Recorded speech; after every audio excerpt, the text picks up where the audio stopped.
मैं केंद्र सरकार में एक विभाग में वरिष्ठ पद पर कार्यरत हूं और जैसे कि पहले भी कई लोगों ने एकांतिक में साझा किया है कि मैं भी अपने कार्यस्थल पर अनेकों चुनौतियों का सामना कर रही हूं। महाराज जी वही है कि मतलब बहुत कुछ सहना पड़ता है, फिर अपमान होता है, अवहेलना होती है, तिरस्कार होते हैं, निंदा होती है, उपहास होते हैं। तो ऐसे में महाराज जी कार्य करना बहुत कठिन हो जाता है। ऐसे में खूब उत्साह पूर्वक काम करो। आप गलत नहीं होना चाहिए।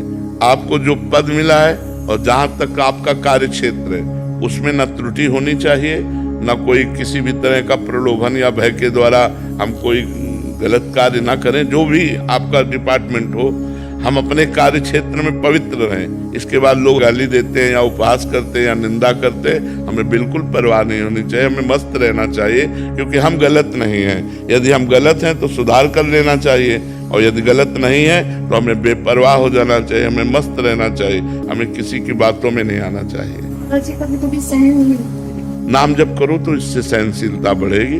जितना सहन का भक्त वही है जो सब कुछ सहन कर सके। तो नाम जप करो, नाम जप से आप में सामर्थ्य आएगी, सहनशीलता।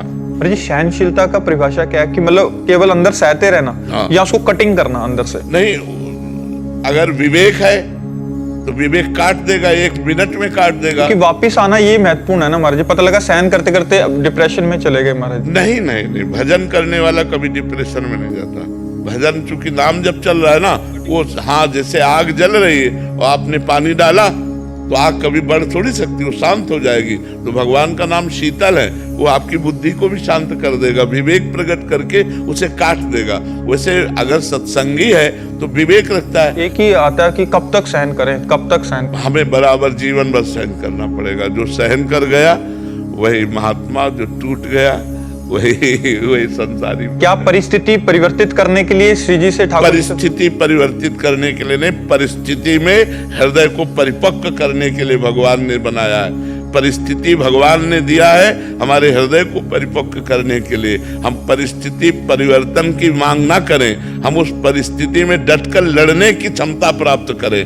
हम कहाँ भाग के जाएंगे, जहाँ जाएंगे वहां माया है। जिस परिस्थिति में भगवान ने मुझे रखा है बहुत सोच समझ के रखा है और भगवान के द्वारा किए हुए विधान रूपी परिस्थिति में हमको बलवान बनना है, कमजोर नहीं बनना, हमको सहनशील बनना है। और जब आप सहन करने लगोगे ना तो आपको बुरा ही नहीं लगेगा, बुरा लगना ही बंद हो जाएगा। आप कहते हो कब तक सहन करना ही नहीं होगा, वो बुरा ही नहीं लगेगा।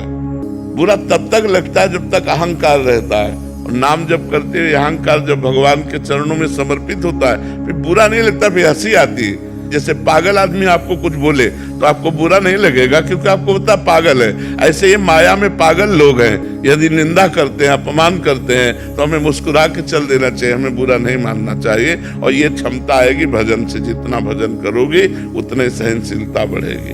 ऐसा क्या होता है ना, दिन का अधिकतर समय वही बीतता है कार्यालय में।